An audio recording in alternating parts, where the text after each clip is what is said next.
Thank you. Thank you very much. Merci beaucoup. Thank you. Vice President Pence, governors, friends, honored guests, good afternoon. It is my sincere privilege to be here with you today to talk about some of the values we have in common and some of the solutions to the challenges we all face. Governor McAuliffe, thank you for your kind words of introduction and your thoughtful opening remarks. Governor Raimondo, thank you for your warm welcome and this extraordinary Ocean State hospitality. It's high summer here in Rhode Island, land of perfect sun, sand, and surf. I have to say I'm a little bit flattered and also a little bit surprised that so many of you in the audience have chosen to be here now rather than at the beach. Maybe that's on the agenda for this weekend. Or maybe, like me, you agree with Wallace Stevens that perhaps the truth depends on a walk around the lake.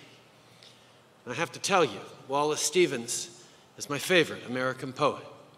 By day, he worked in insurance up the road in Hartford, Connecticut.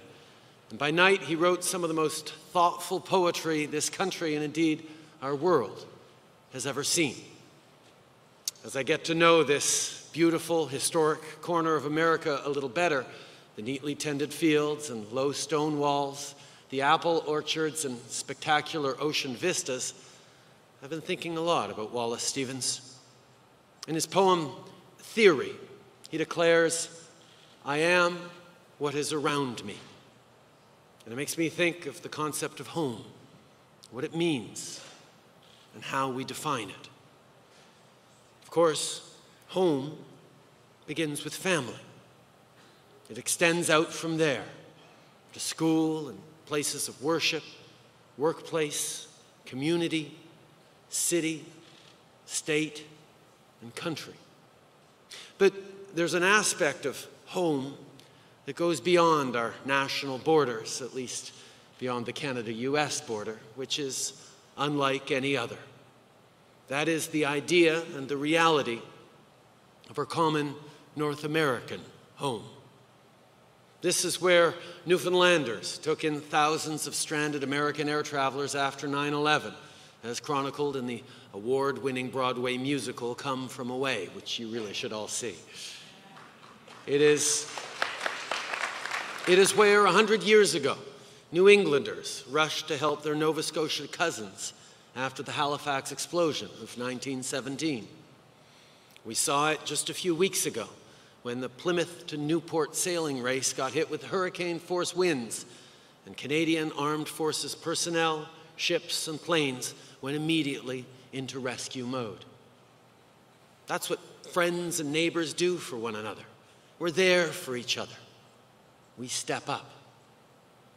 The Canada-US border is sometimes referred to as the longest undefended border in the world. That's actually wrong. Our shared border is very well defended. We defend it together against common threats.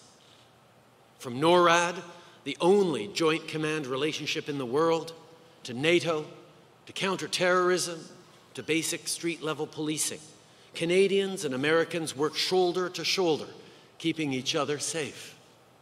As long as any of us here can remember, and further back than that, we have done this. And that is the context into which I'd like to say a few words today about Canada's outreach to the United States this year, which has variously been described by analysts and pundits as un-Canadian, exceptionally Canadian, unprecedented, highly predictable, and perhaps most colorfully, a donut. In that one, I suspect you governors are all the sprinkles, but you know. My friends, I'm here to tell you that our continuing conversation with all of you is none of those things. Not at all. On the contrary, it is consistent and solid through and through. And I need to highlight the work of two individuals here as being exemplary throughout this process. Canada's Minister of Foreign Affairs, Chrystia Freeland, and our Ambassador to the United States, David McNaughton. Thank you both for your terrific work. But we all know that Chrystia and David are not alone in this. It extends to all levels of governance and society. From my continuing constructive dialogues with President Trump and Vice President Pence, to chats between federal ministers and cabinet secretaries, to meetings between state governors and provincial premiers, including the Premier of Ontario, Kathleen Wynne, who's here with us today, to conversations between municipal leaders, to business and non-governmental organizations, and to the thousands of personal and business ties that form the bedrock of our national bond.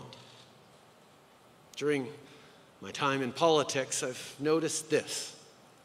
Pundits, and I say this with the greatest of respect and affection to our friends in the media, really seem to enjoy the word strategy. If you have a plan, it's just a plan. Anyone can have a plan. But if you call it a strategy, well, suddenly journalists are leafing through Sun Tzu's The Art of War and making oblique references to chess. It has the effect of making the obvious seem complex, or at least fancy. It makes for an interesting story. But our strategy, our plan, is actually extremely straightforward. Canada is a confident, creative, resourceful, and resource-rich nation. We are a wealthy and influential country by world standards. But we are also a country of 35 million people living next door to one roughly 10 times our size and the world's only superpower.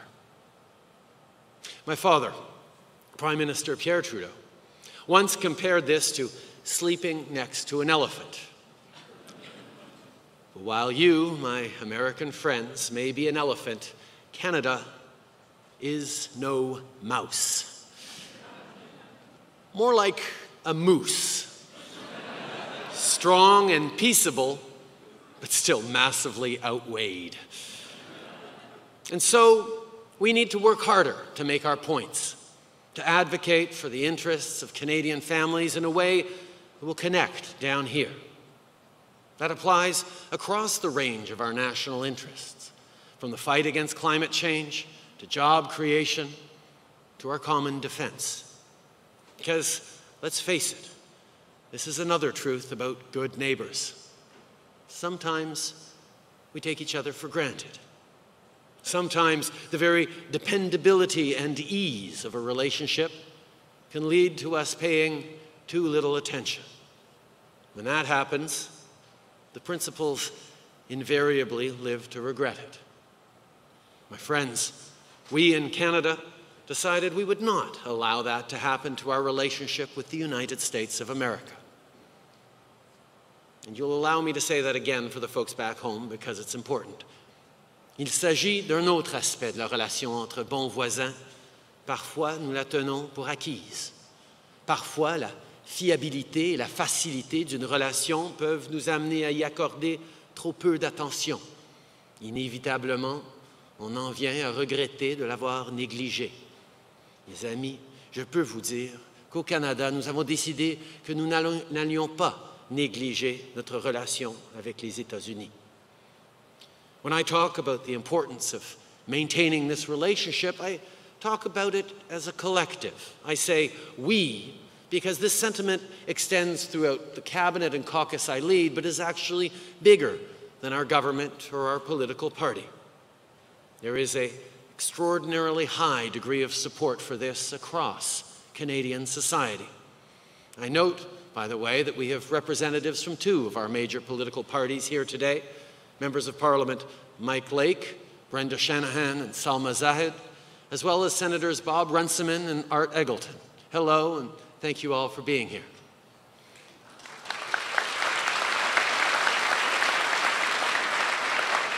As I was saying, the Canada-US relationship is far too important for us to assume that Americans are as focused on it as we are, focused on just how interlinked our economies have become, and just how crucial this is to the prosperity and security of both sides of this border, especially for the middle class and those working hard to join it. Given the imminent modernization of the North American Free Trade Agreement, which we welcome, of course, we felt compelled to tell you Canada's story, specifically as it relates to the United States. It's a great story, and not just for the 9 million American workers whose jobs depend directly on trade and investment with Canada, but for all Americans. Now, some of you may have heard that last number before, along with the fact that 2/3 of American states have Canada as their #1 top export market. This may have something to do with the fact that we're repeating those numbers to U.S. audiences every chance we can get. The export number is true, by the way, for a majority of the states represented here today, including Alabama, Arkansas, Colorado, Iowa, Kentucky, Maryland, Massachusetts, Minnesota, Missouri, Montana, New Hampshire, North Carolina, North Dakota, Oklahoma, Rhode Island, South Dakota, Tennessee, Vermont, Virginia, and Wisconsin.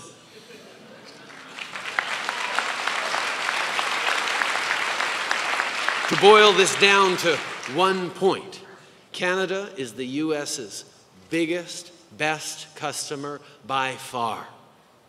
We're a bigger customer than China by roughly $152 billion, bigger than Japan or the UK. No one else even comes close. In fact, Canada buys more from the US than China, Japan, and the UK combined. We've been consistent this year. Some might say relentless, but we're polite in our relentlessness because we're Canadian. In sharing that message, beginning in my regular dialogues with President Trump and fanning out from there. And let me tell you why. This is the most successful economic partnership in the history of the world.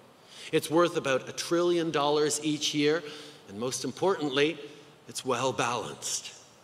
More broadly, the North American Free Trade Zone is the biggest economic zone in the world, comprising a $19 trillion regional market of 470 million customers. The United States, Canada, and Mexico together now account for more than 1/4 of the world's GDP. Since the trilateral agreement went into effect in 1994, U.S. trade with your NAFTA partners has tripled. That accounts for millions of well-paying middle-class jobs for Canadians and Americans. Free trade has worked. It's working now. And those ties have grown well beyond direct trade. Canadians pay more than $500 million annually in property tax in Florida alone. And another 25,000 homes in Arizona are Canadian-owned. Something to do with the weather, I suspect. But NAFTA isn't perfect. No such agreement ever is. We think it should be updated and modernized as it has been a dozen times over the past quarter century. And I have every expectation that it will be, to the ultimate benefit of working people in all 3 partner countries. And I have to add this. We've been gratified by the serious, respectful response that our outreach has met at all levels of American government. We thank our counterparts in the Trump administration for that, and we thank all of you. The relationship between our countries is historic. It is a model to the world. It is of critical importance for people on both sides of the border that we maintain and indeed improve it. We must get this right. And sometimes getting it right means refusing to take the politically tempting shortcuts. More trade barriers, more local content provisions, more preferential access for homegrown players in government procurement, for example, does not help working families over the long term or even the midterm. Such policies kill growth. And that hurts the very workers these measures are nominally intended to protect. And once we travel down that road, it can quickly become a cycle of tit for tat, a race to the bottom, where all sides lose. My friends, Canada doesn't want to go there. If anything, we'd like a thinner border for trade, not a thicker one. And allow me once again to repeat that in French. La relation entre nos pays n'a pas d'égal. Elle sert d'exemple au monde entier et il est d'une importance critique pour les gens qui vivent des deux côtés de la frontière, qu'on la maintienne et en fait qu'on l'améliore. Il faut que ce soit fait correctement. Parfois, faire les choses correctement ne veut pas dire nécessairement emprunter le chemin le plus facile sur le plan politique, ni le chemin le plus court. Créer de nouvelles barrières commerciales, ajouter davantage d'obligations de contenu local, donner un accès plus privilégié à des acteurs locaux pour les contrats gouvernementaux, par exemple, n'aide pas les familles de la classe moyenne à long terme, ni même à moyen terme. Les politiques de ce genre affaiblissent la croissance et nuisent aux travailleurs qu'elles devraient protéger. Une telle approche peut facilement engendrer une dynamique de représailles mutuelles de laquelle personne ne sort gagnant. Now, there are some really great arguments to be made for keeping our border thin when it comes to trade, even as we improve cross-border law enforcement that makes Canadians and Americans safer. Our friends and partners in Michigan and Ohio know well the case of Magna International, a global automotive parts supplier headquartered in Ontario. Founded in 1957, Magna today employs nearly 140,000 workers in 29 countries. Half of those workers are here in North America. And Magna has 65 facilities in the United States, 60 in Canada, and 29 in Mexico. And here's the point. Magna's supply chain spans the border. To a car part, the border is invisible. Canadian components are repeatedly incorporated into more complex products before final assembly. A hydroformed upper cross member starts in Strathroy, Ontario. It's imported into Michigan for assembly into a carrier and then incorporated into a full front-end module in Ohio. Magna then sends the front-end modules to Chrysler for final assembly. And Chrysler exports the finished Jeeps right around the world. That's teamwork, my friends. Or take Can-Am Group, the parent company of Can-Am Steel. Can-Am is headquartered in Quebec. It employs roughly equal numbers of Canadians and Americans. Its plant in Point of Rock, Maryland, and Claremont, New Hampshire provide jobs that are vital to their communities. Can-Am's market is the construction industry, which is a North American-wide industry, by the way. There are literally too many examples of this to name, whether it's CN in Louisiana, or Hydro-Quebec in Maine, or Cott Corporation in Missouri, or countless other enterprises and projects across the states. Canadian energy, ingenuity, and capital are there helping you build America, just as American energy, ingenuity, and capital are in Canada helping us build our country.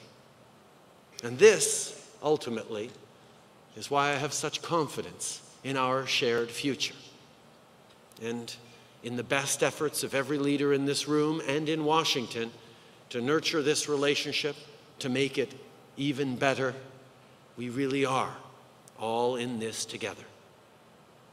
Ambassador McNaughton remarked on the high degree of cooperation and collegiality among the state governors he talked to, including many of you. That pragmatic approach crosses party lines. And I know that's because, as governors, you face common problems and share many of the same goals.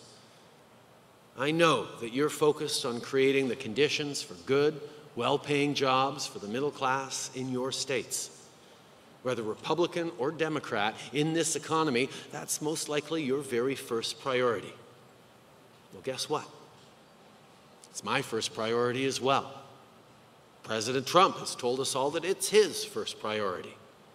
We all have this in common.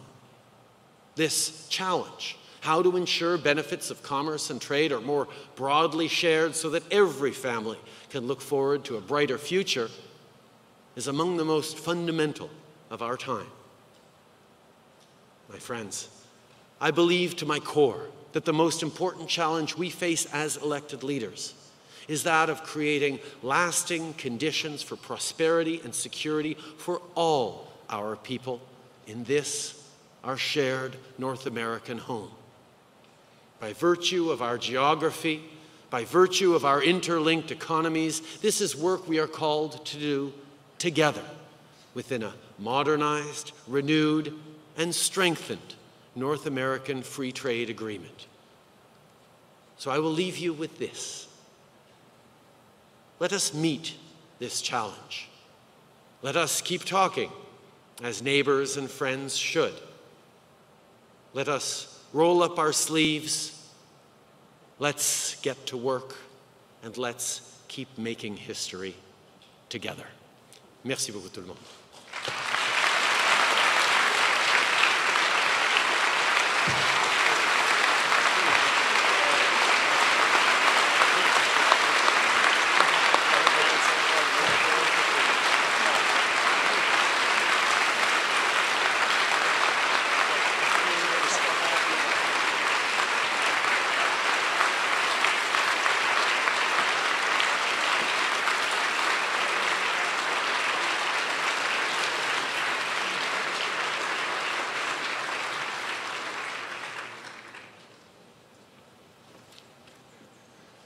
Mic check. Down the mics, please.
Mr. Prime Minister, that was a spectacular speech. Please give him another big hand.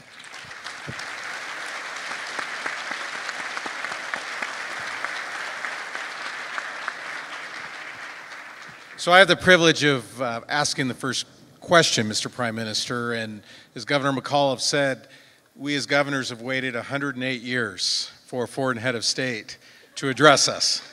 And that's a lot of governors through the years. So a simple question, Why us and why now?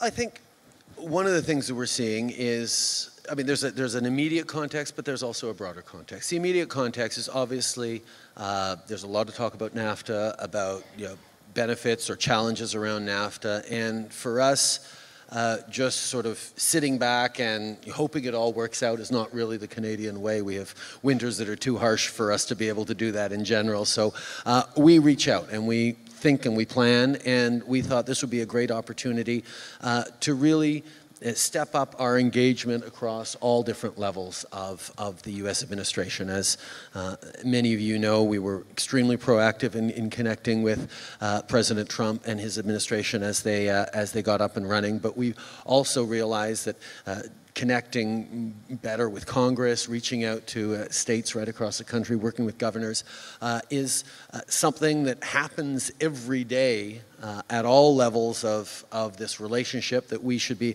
a little more thoughtful and deliberate about.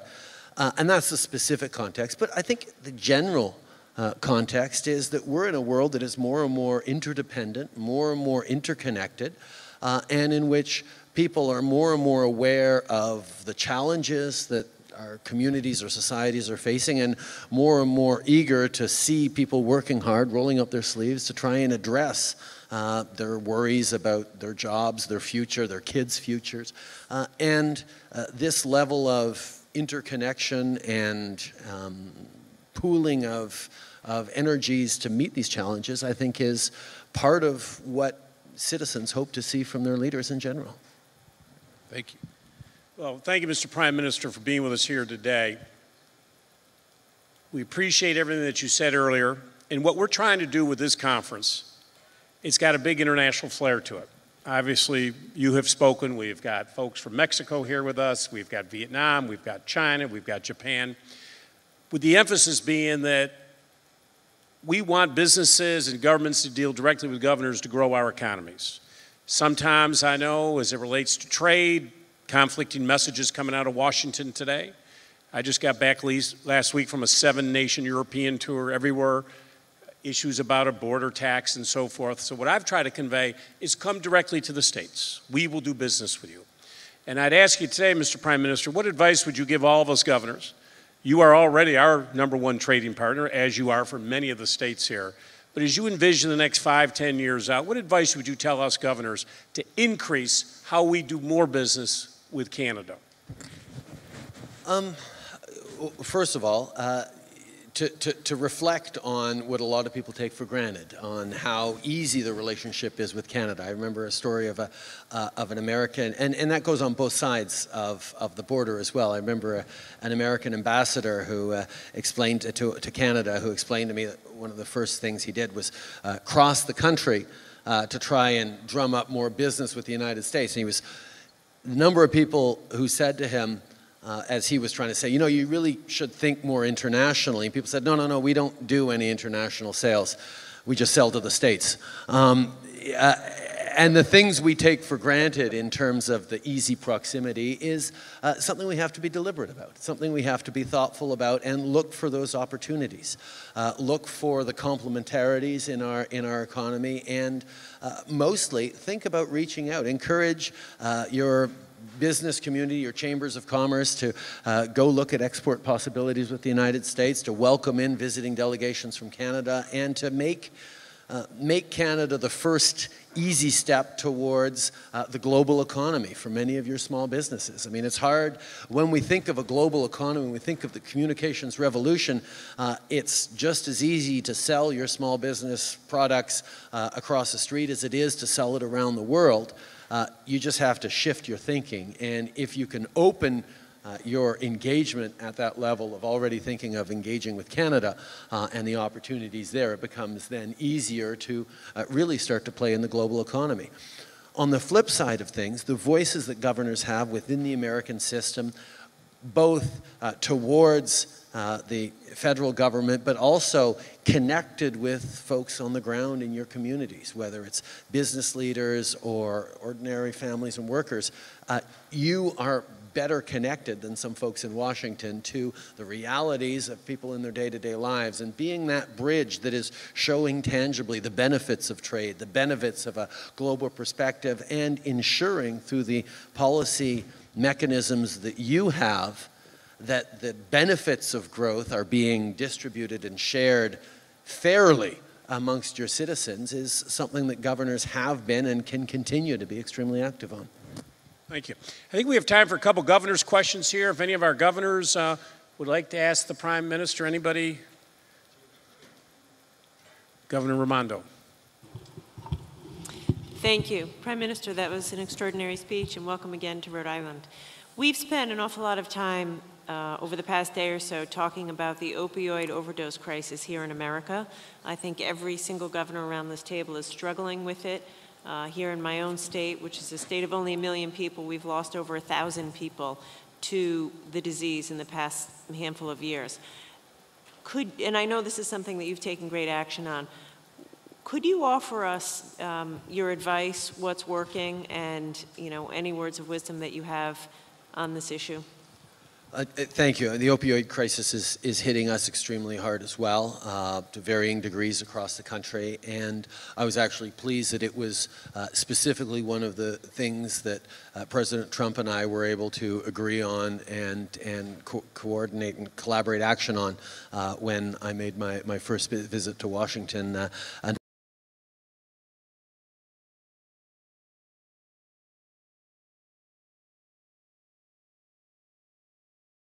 Flow of fentanyl, carfentanil, and other opioids, whether it's looking at frontline policing or frontline first responders, making naloxone more available, or whether it's looking at harm reduction, which is something that we've had significant success with in Canada, which is looking at more safe consumption sites where people can be in a safer spot where they're going to be able to be treated if they get an overdose from bad products or overly concentrated opioids. We have solutions that we're happy to talk about and work with you on. And obviously, the challenges will vary from region to region, from urban location to rural locations.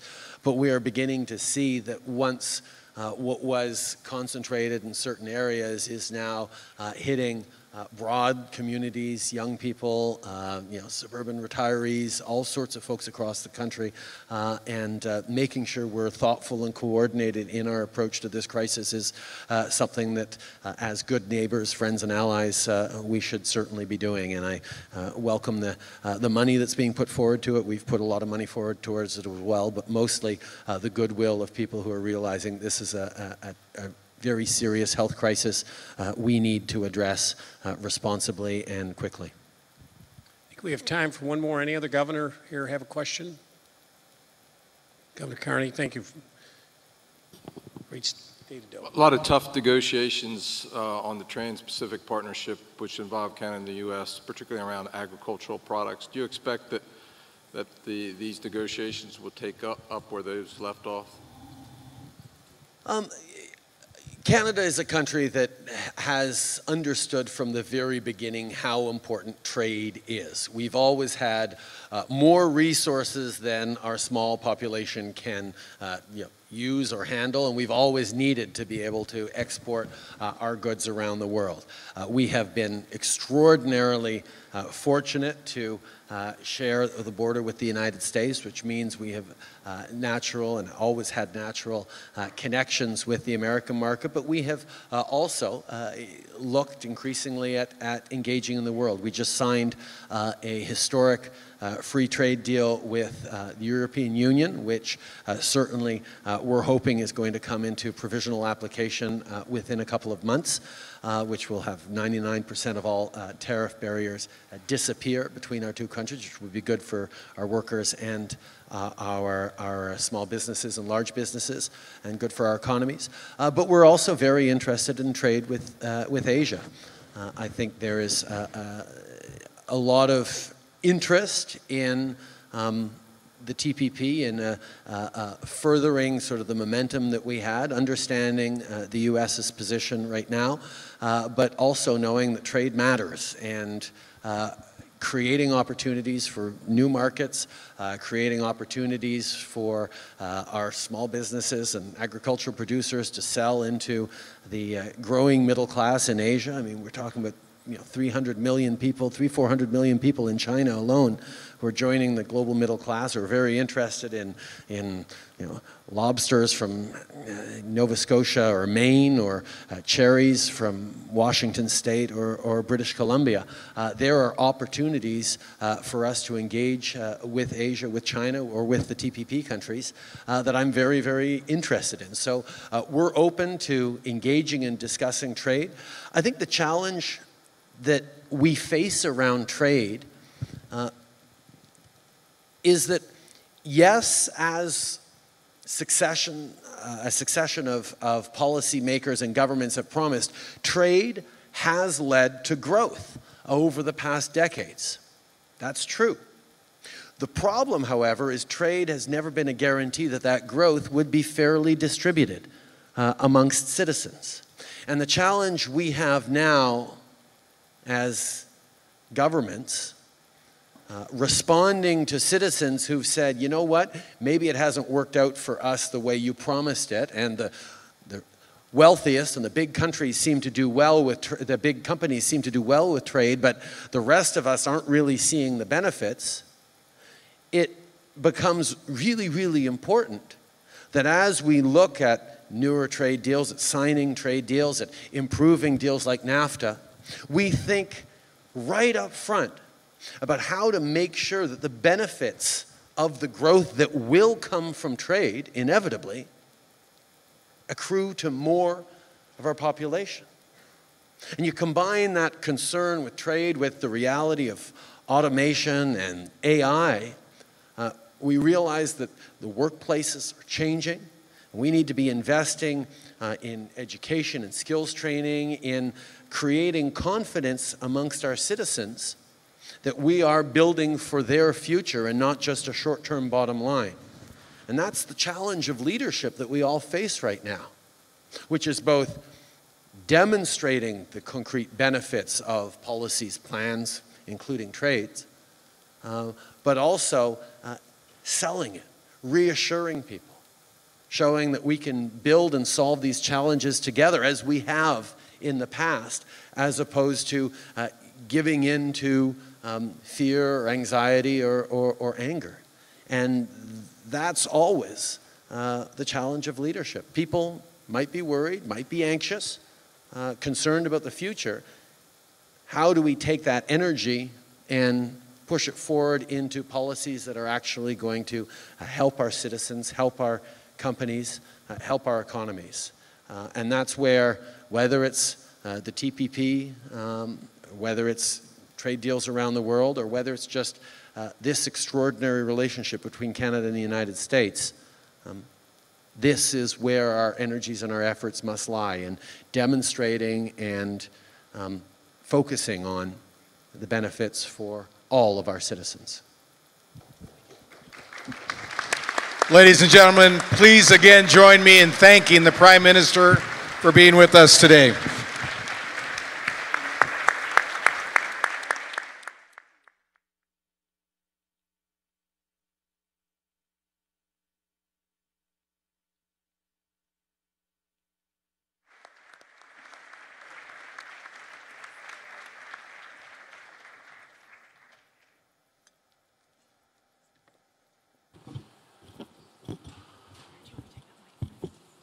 Well, thank you. I'd now like to turn it over to Governor Hickenlooper. Thank you, Governor McAuliffe. And I want to just personally recognize, I think on behalf of all of us, what an immense honor it was to have both Vice President Pence and Prime Minister Trudeau with us today.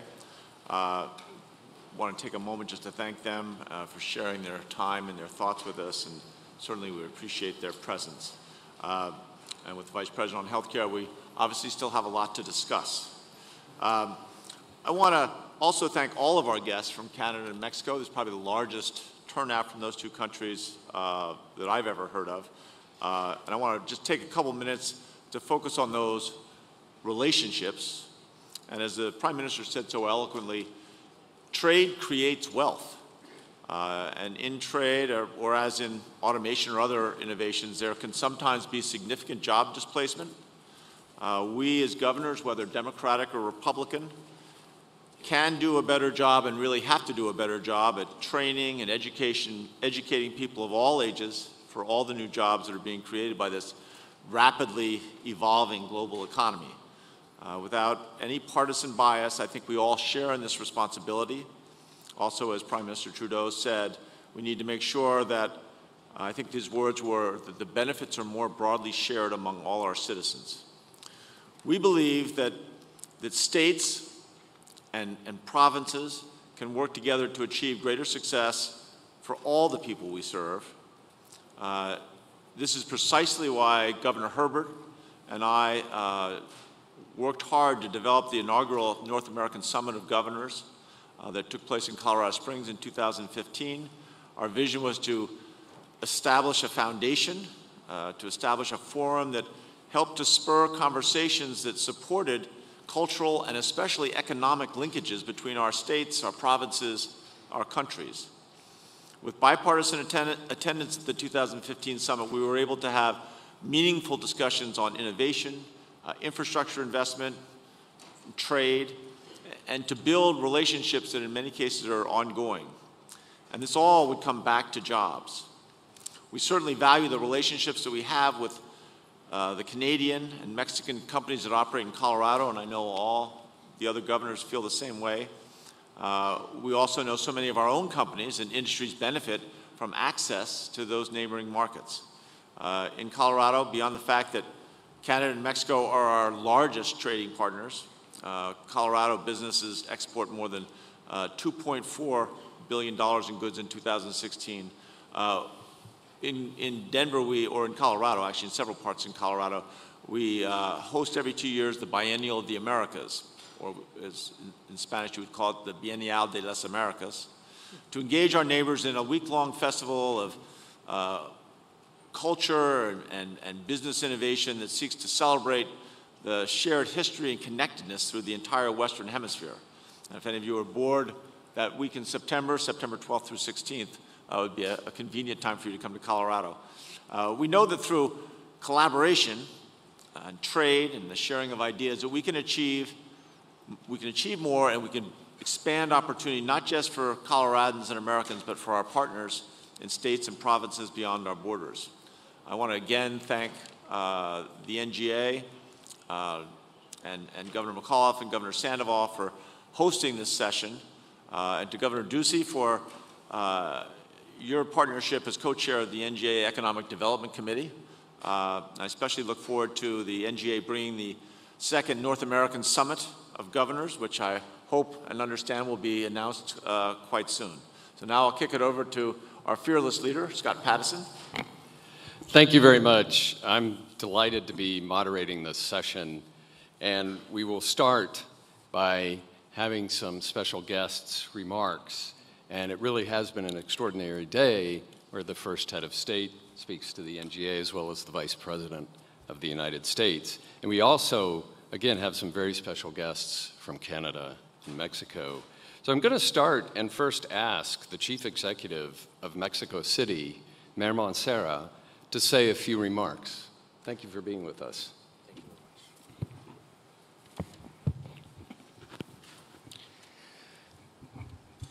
Good afternoon, Governor of Virginia, Terry McAuliffe, Governor of Rhode Island, Gina Raimondo, distinguished governors and premiers of Canada, Mexico, and the United States.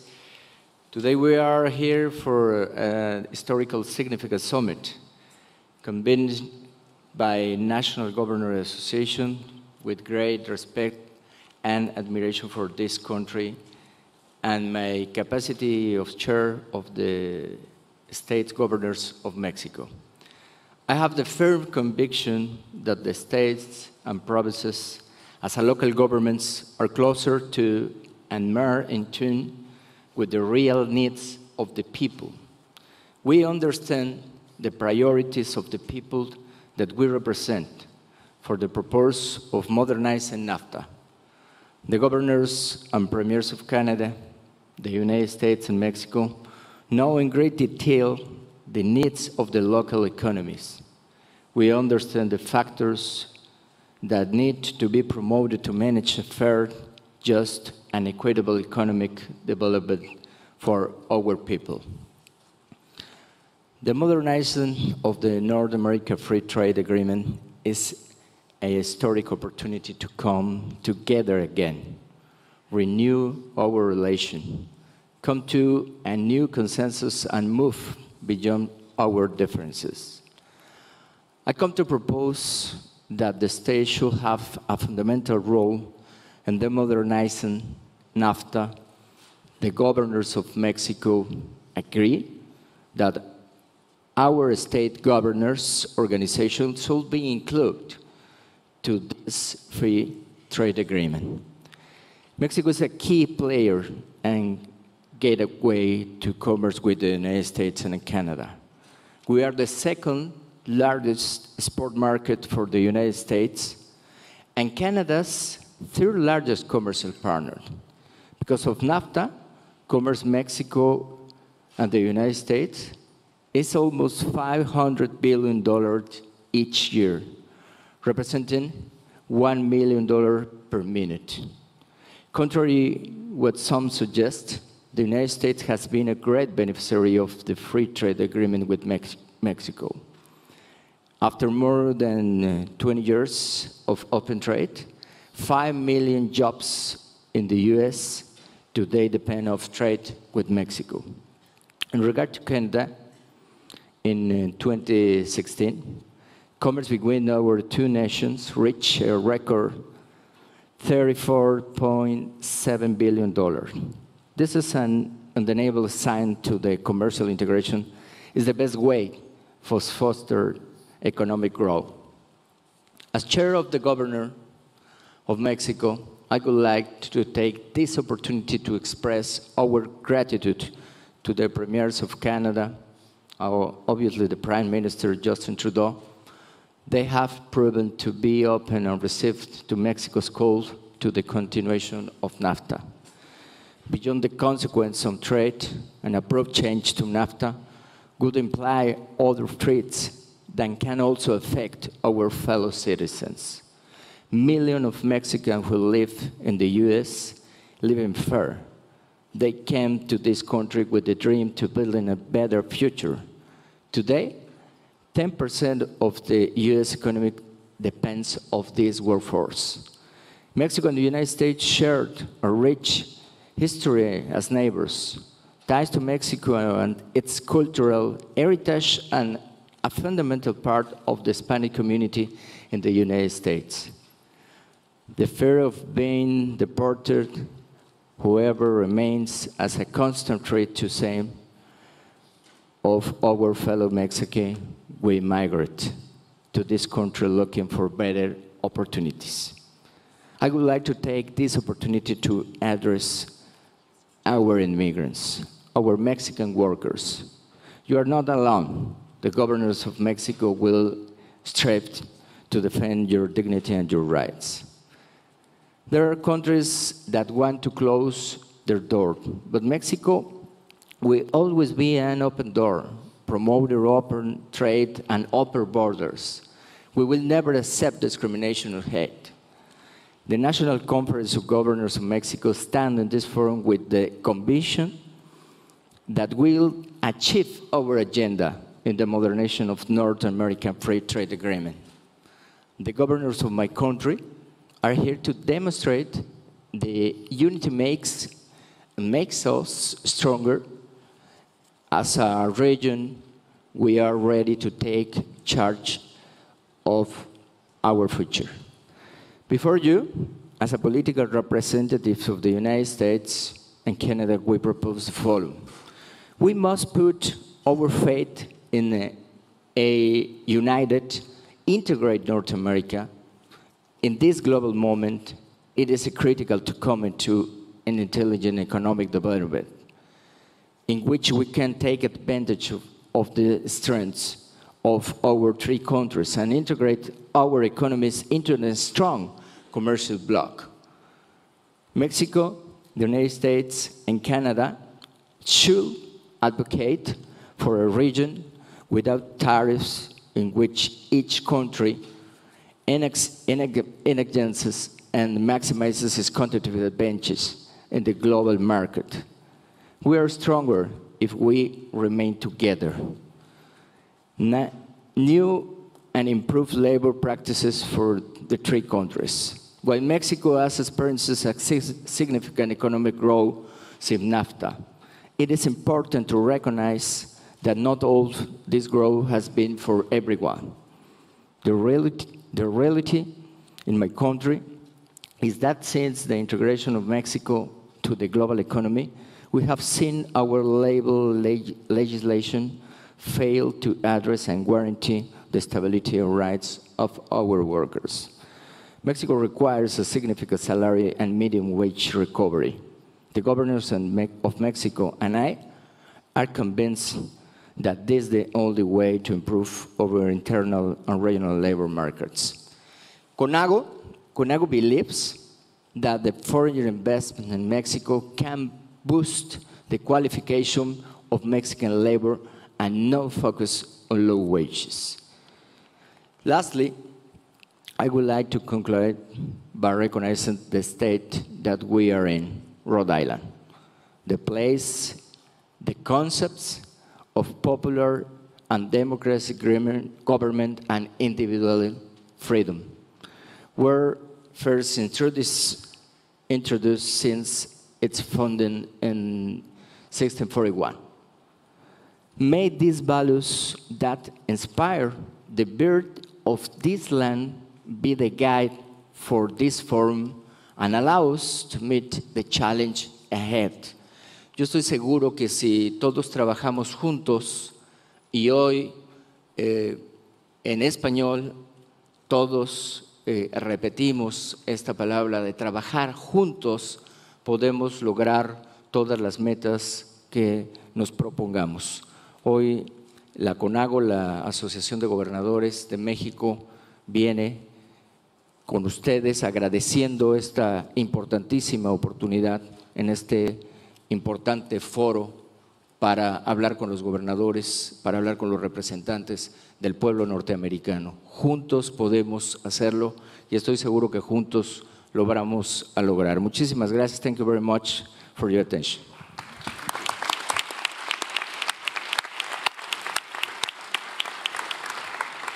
Thank you, Mayor Mancera. And folks may be interested to know, as chief executive, he is unique in Mexico in that he is considered a governor also and is chair of the Governors Association of the country of Mexico.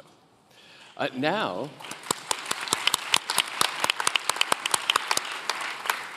we are very pleased to introduce for remarks the 25th Premier of the largest province of Canada, Premier Kathleen Wynne.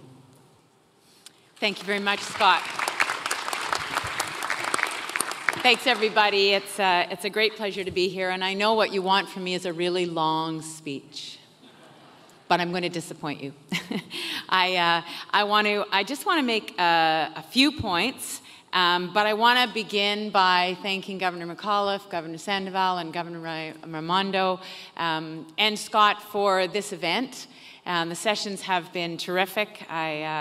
It was very helpful in my role as Premier of Ontario to hear people's shared experience on the opioid crisis. We are dealing with many of the same situations.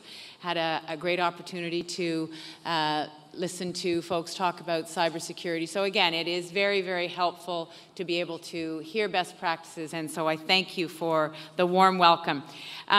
We've just heard from Prime Minister Trudeau, so the first thing that I want to do is just to say that I'm here on behalf of Ontario, so we're, as Scott has said, the largest province in the country, about over 13.5 million people, and I'll be debriefing with my colleague premiers next week, actually. We are having our our meeting that is parallel to this one, and so I'll be talking to them about the conversations that I have had here. I've had an opportunity to meet with many of you, and I appreciate that so much. All of the heads of Canada's provinces and territories, without exception, I can tell you, recognize the importance, as the Prime Minister has articulated today, the importance of our relationships with the states and with the United States as a whole. So there's not one of us that would not articulate that. So trade will be a top agenda item when we meet next week, and I will certainly be talking to my colleagues about the conversations that I've had here. We are, as I said, the largest province in the country, and that's by GDP and population, and the United States is our biggest trading partner. And I just want to give you an example that builds on something that that Prime Minister talked about in terms of the auto sector. He used the auto sector as an example, and I know that many of you have heard the stat that vehicles cross our borders 7 times before they are completed. And so the relationship with the United States and with Mexico for Ontario is absolutely critical. We see ourselves in that supply chain, not just in the auto sector, but in so many of our sectors. And to exemplify that, I signed a memorandum of understanding with Governor Snyder of Michigan some time ago. And so it is about expanding those trade opportunities, but more than that, it's about sharing the capacity to innovate, sharing information, having partnerships that allow us to grow that pie. A number of meetings that I've had today, we've used the expression, this is not a zero-sum game. And I think that that is fundamental to these conversations. If we see this relationship in North America as a zero-sum game, then it will be competitive. It will be that race to the bottom that the Prime Minister was talking about. It will degenerate into a trade war. That's not what any of us wants. And so the fundamental assumption that together we can grow that pie, that there is the possibility for growth for this North American region, I think is critical. And so that's why I've been so intent, and I have been part of that strategy of relentlessness that the Prime Minister talked about. I've met with so many of you, and I apologize for chasing you down, sort of, but I'm going to keep doing it because it's so important to us, and I think it's important to all of us. The second thing I wanted to say is just I have been very, very focused on the importance of the subnational relationships. So to go back to one of the questions that Governor McAuliffe asked of the Prime Minister, I'm just going to build on the answer that the Prime Minister gave and say that I think one of the things that we can do is we can have those strong subnational relationships. So state to province, municipalities working together. I think that because we all understand as premiers and governors, and when I'm explaining to young people in the States what a premier is, I say a governor, but with no mansion. So I think that we can understand directly from our stakeholders what the implications of decisions are and how we're going to implement the decisions that are made. And so I think it's extremely important that we recognize those subnational relationships.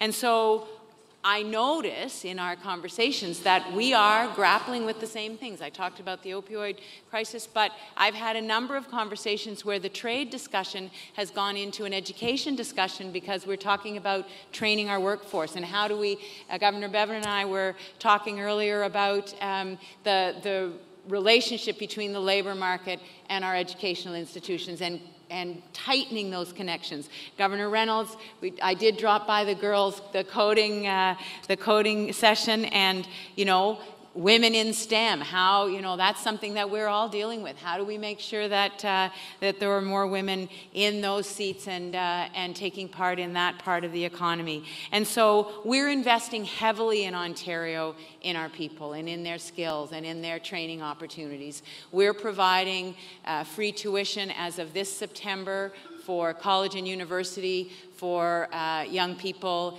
in the lowest socioeconomic brackets, and also for people who are retraining, people who are going back and aren't able to pay for their tuition. So we believe that our people are absolutely our most important asset, and I know that that's a shared value. So those are the kinds of things that I know that we're all grappling with. So it only makes sense that we would find ways to share best practices on those things. The third point I want to make is that it strikes me that on the issue of ensuring distribution of the benefit of the growth that we have seen, in Ontario we've had a great first quarter. Our GDP grew by 1%, but we're leading growth in the country. We're outstripping growth in terms of the G7, and so we are doing well in Ontario, but not everybody is benefiting from that. And so we are making decisions about that spreading of the benefit across the population that have to do with a fair economy, that have to do with an inclusive economy.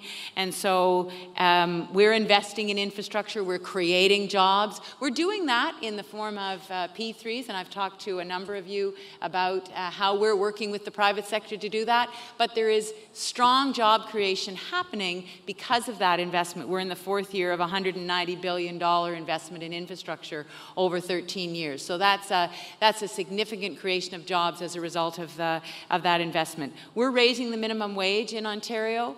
We're raising it by January 2019 to $15, and we have recognized that although we've seen our minimum wage increase over the last 10 years, we're still faced with a situation where people are not able to look after themselves and their families, and piecing together 2 and 3 jobs in order to do that.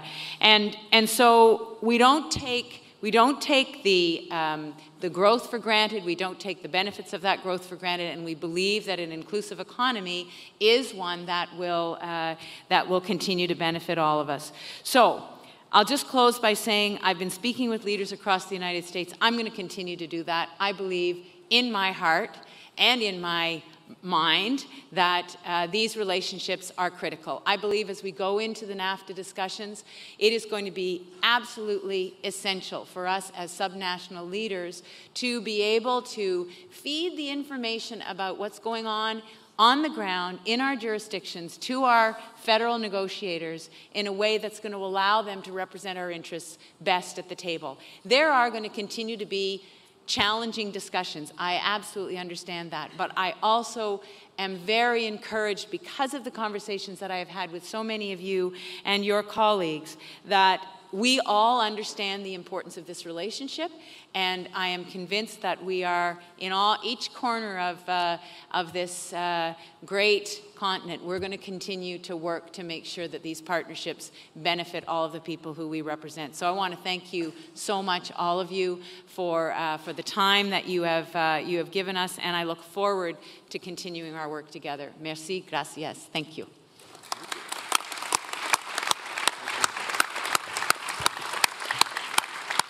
And yes, the Council of the Federation, which is the equivalent of the U.S. National Governors Association, is meeting in a couple of days.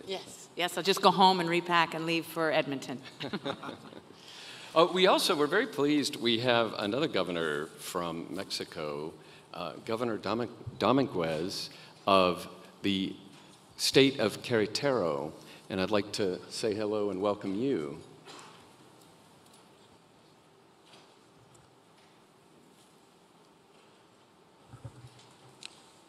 Gracias, agradezco a la NGA por su invitación. Saludo a la voluntad expresada por el vicepresidente Pence y al primer ministro Trudeau.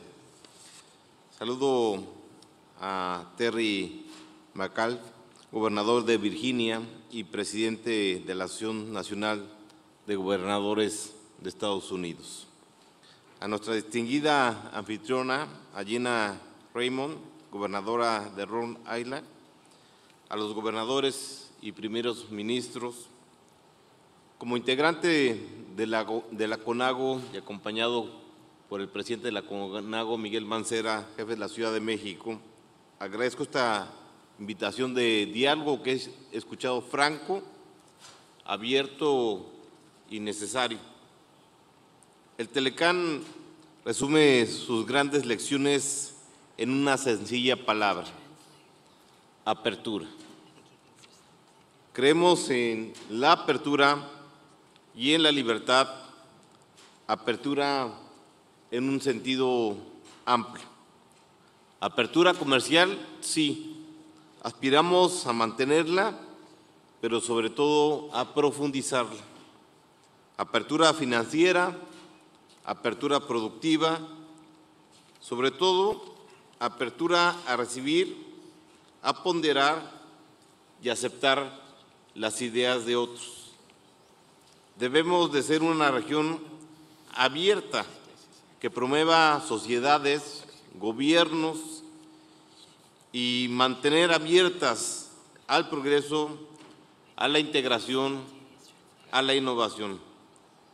Una región abierta que contenga comunidades de intereses, el respeto, la tolerancia, la libertad y la justicia.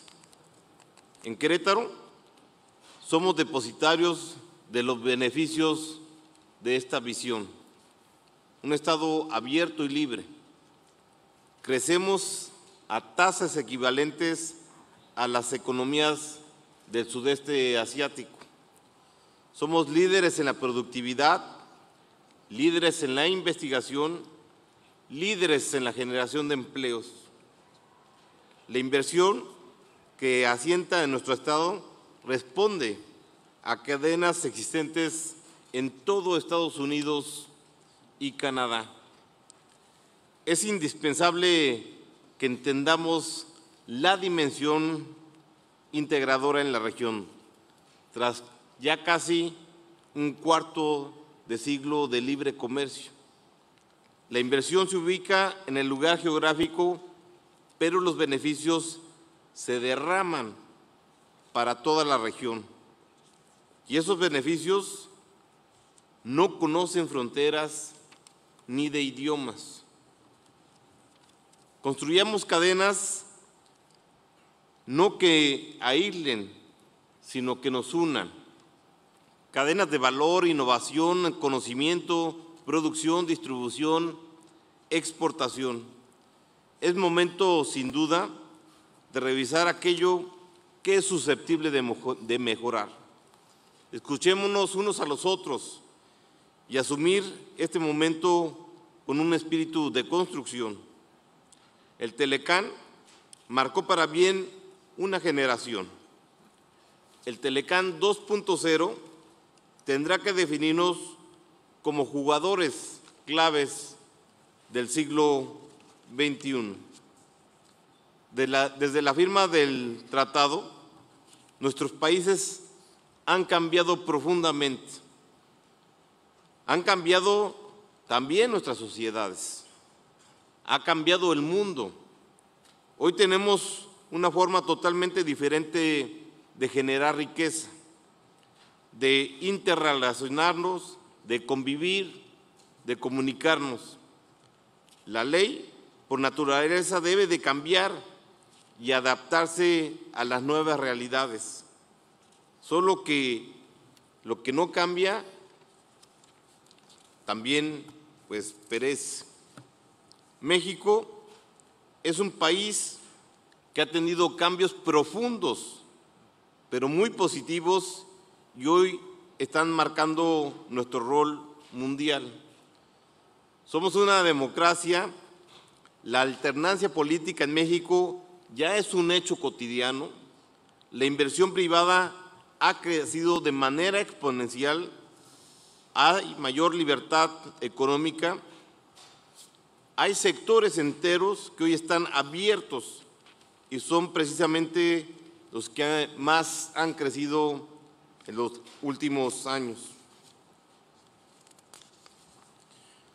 Los gobernadores de México vemos el proceso que arranca con una oportunidad única para poner énfasis en los intereses comunes en nuestras fortalezas, en nuestras potencialidades, oportunidad para resolver diferentes sin poner el énfasis en ellas. Confiemos que la sensatez siempre brindará mayores y mejores frutos que la estridencia y la inteligencia que los perjuicios. Apostemos alto por una región renovada de producción, de trabajo, de libertad y no solo de comercio. Seamos una región abierta a las inversiones, al turismo, al comercio, al conocimiento, a la cultura, al trabajo. Seamos una comunidad de intereses, los de la ley, los del respeto y los de los derechos humanos. Somos una región democrática y libre. Somos la región más potente y próspera del mundo. Somos la región de ejemplo de innovación, de vanguardia y de integración. Somos la región más humana que requiere la siguiente generación para que vivan mejor y para que el mundo sea nuestro gran ejemplo. Muchas gracias nuevamente. Here's the translation for you. Thank you very much to the NGA for inviting me. I'd like to greet Vice President Pence, Prime Minister Justin Trudeau, and particularly greetings to our distinguished host, Gina Raimondo, Governor of Rhode Island, and to Terry McAuliffe, our Governor of Virginia and Chairman of the National Governors Association of the United States, and attending premiers. As a member of CONAGO, and particularly as governor of the state of Querétaro, I recognize the high-mindedness of this National Governors Association. I especially recognize the willingness of each and every one of you to engage in this frank, open, and necessary dialogue. We must view ourselves as a region and as a community of interest. A regional approach entails an integrating vision beyond borders and differences, a vision which aids us in making the most common of our strengths, in building an expanse of development, well-being, and freedom. A community of interest means we must identify as partners and friends, as members of a society that shares values and aspirations.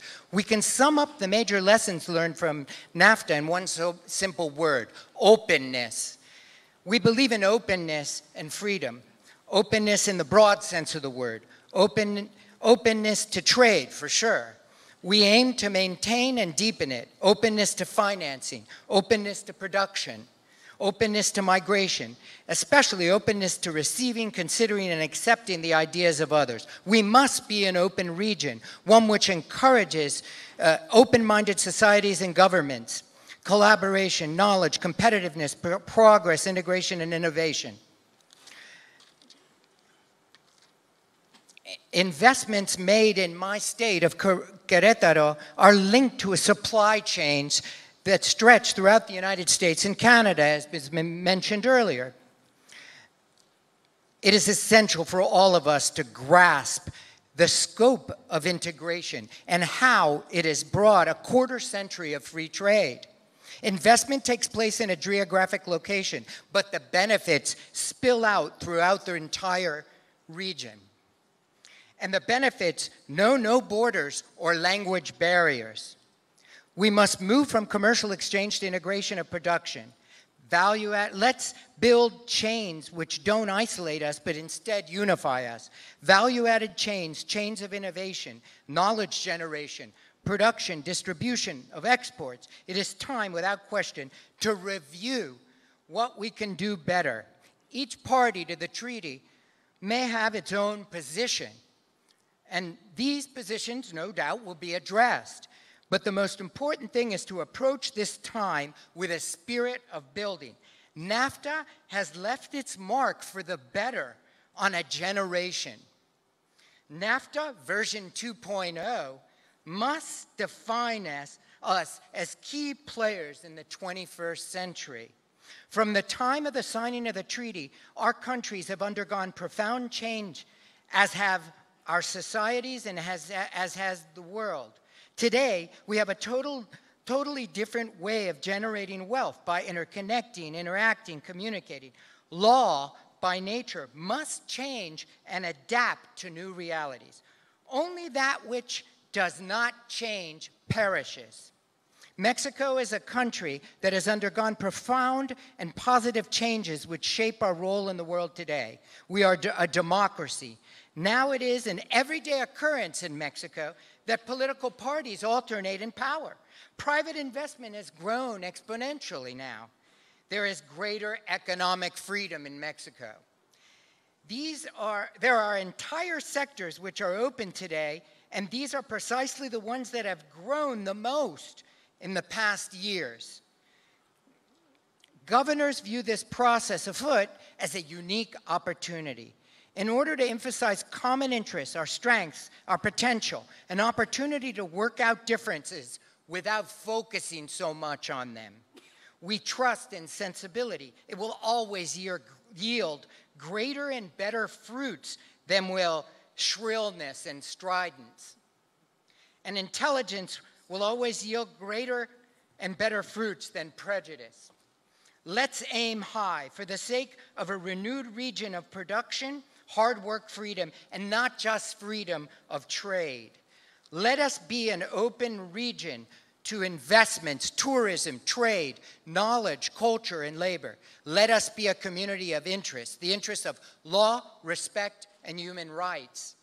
Let us be a democratic and free region, the most powerful and prosperous region of the world. Let us be the region setting an example of innovation, being at the forefront and integration. And to conclude, let us be the most humane region so that the next generation leads a better life and the world follows our lead.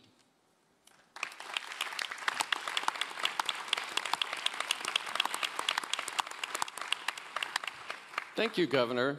And now one of our leadership members, Governor Ducey of Arizona, who's co-chair of the Education and Workforce Committee, is going to address a question which I'll pose to him, which is a way to conclude this particular session. And that's this time of change with international trade presents obviously a lot of uncertainty for states. And there are so many issues. The states depend on trade for jobs and economic vitality. Arizona is no exception, Governor. So in your opinion, what is the single most important component for ensuring continued international success as we move forward? Well, thank you, Scott, and Premier, Mr. Mayor, Governor, thank you very much for your comments. I don't think that there's any silver bullet as to what is the single most important ingredient for trade. I come from the private sector, and the first thing I did as governor was to look at our trade relationships, to look at our customers, so to speak. And I was able to see that Mexico was our #1 trading partner, and it wasn't even close. It was 4 times any other trading partner.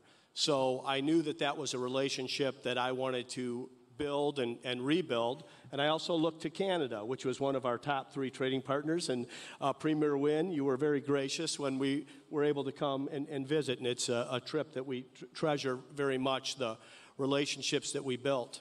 I started my career at Procter & Gamble. And we used to have a saying there that people do business with people. They do more business with people they like. And I think in the game of governments, they do more business with the people that they like and that they trust. So I was the first governor in the last decade to visit Mexico City. It was incredible, the reception, the welcome, the invitations that we received from their federal government. The country of Mexico does more trade with Arizona than it does with the entire Pacific Rim combined. Yet this was a relationship that was not being nurtured. So it's something we have paid great attention to. And I would say to all of my other brother and sister governors that are here, 33 of you enjoy a top 3 trading relationship with Mexico. And I would encourage you to visit Mexico City. And we had the honor of having Carlos Slim, the leading businessman from Mexico, visit the state of Arizona in my first few months as governor, and I greeted him as he came to the state, and I'll never forget that the first thing he said to me was, "I'm pessimistic." And I said, "Why are you pessimistic?" And his answer was, "Well, because of the past relationship that we have had." And I said, "Well, I encourage you, please don't be pessimistic, be optimistic. I'm the new governor, and I'd like a fresh start." He reciprocated with a visit to Mexico City. We brought a delegation of business people, academics, and government leaders. And we brought government leaders that matched up peer to peer, tourism to tourism, law enforcement to law enforcement, commerce, authority, and economic development to economic development. This has resulted in several visits, resulted in my wife Angela and I attending the inauguration of Claudia Pavlovich, who's the first female governor in the nation of Mexico to be inaugurated in our sister state, the one just south of Arizona, Sonora. This has brought back to life something called the Arizona-Mexico Commission, something that was put together 57 years ago by my predecessor, Governor Paul Fannin, who said of Mexico that God made us neighbors, so let us be good neighbors. I've expanded on that a little bit because I think we're actually more than neighbors. Neighbors can actually move. We, through geography, have to find a way to work together. And Governor Pavlovich has been terrific. We, every 6 months, trade places as to where we hold the Arizona-Mexico Commission, both in her home country and in our home state. And we've done it consistently over the last 30 months as governor. It resulted in our last meeting of being over 600 people in Scottsdale, Arizona, in a standing room only, 3-day plenary session of business people, academics, and government leaders trading ideas and best practices and building that relationship to the betterment of both of our peoples. And it has resulted in more jobs and prosperity for the state of Arizona with some specific wins, but I'll hold off on some of those anecdotes until later. Thank you, Scott. Thank you. Thank you, Governor. I really wish we had more time. There's so much more that we could talk about, but I'll turn it over to Governor McCall if he wants to close out this session. It's been a terrific afternoon. Well, first of all, I want to thank everybody. This has been, I think, one of the greatest sessions we've had this all day today, the National Governors Association. I cannot tell you how much we all greatly appreciate everybody coming in. I think we have a press conference right now with some of the Premier and others who are going to be with us, and I appreciate that. But I just want to say on behalf of the NGA, we realize it is a global economy. We got to trade with one another. We got to be open and welcoming to one another, and that's how you grow your economies. And for us as governors and you, that's how you create jobs and grow your economy. So thank you very much, and I think we'll end the session now. Thank you.